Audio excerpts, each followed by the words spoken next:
Matthias Kettermann, who's a senior researcher at Leibniz Institute for Media Research, and he joins us now live from Hamburg in Germany. Welcome to the News Hour. Tell us, Matthias, why has Facebook done this, do you think? Because it could. It was deeply offended by how the Australian government introduced that law, the new media code, which asked for quite a lot of money. Facebook felt that it was getting a very bad deal, and it was okay with letting this come to a showdown. As your report also said, it obviously overstepped its bounds quite a lot by blocking too many sites. But the underlying issue on that, Facebook believes it is completely in the right.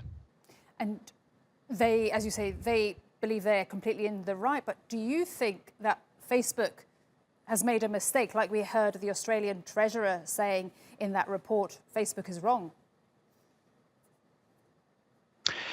Well, the thing is that Facebook hasn't asked for the media companies to use its network. Facebook offered them an opportunity to get into contact with readers. So it's a bit strange to say that Facebook should pay them for that. The government should rather introduce taxes that tax the wealth that those companies create, and not the media content provided by companies. Facebook does drive traffic to those companies. They actually profit from being there. At the same time, the way that Facebook has handled this has been completely over the top, and they have obviously shot themselves in the foot by blocking all those sites. Their algorithms went just haywire. They knew that this was coming, and without any need, they just shut down lots of sites to show Australians, to show the Australian government that they meant business. And in the end, this is going to be a story of how not to interact with politicians. And what do you make of the reaction? Well, obviously, the treasurer would criticize Facebook for that, for blocking access to political sites, to governmental sites.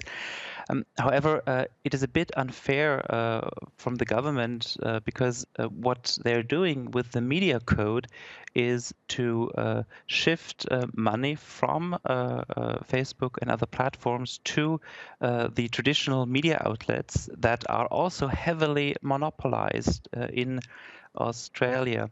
So rather, the government should have introduced a sensible tax code that would actually support traditional press.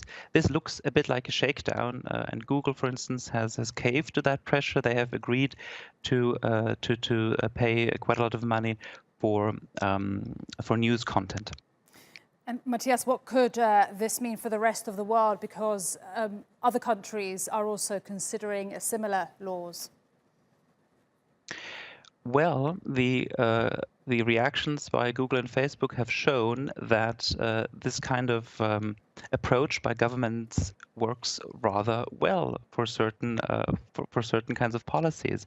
So I believe that we will now see quite a number of other countries using similar approaches, and hoping that at least one of the big companies will agree to pay more.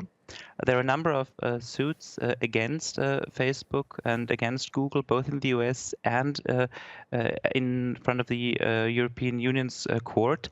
So I believe that we will see more of these kinds of laws.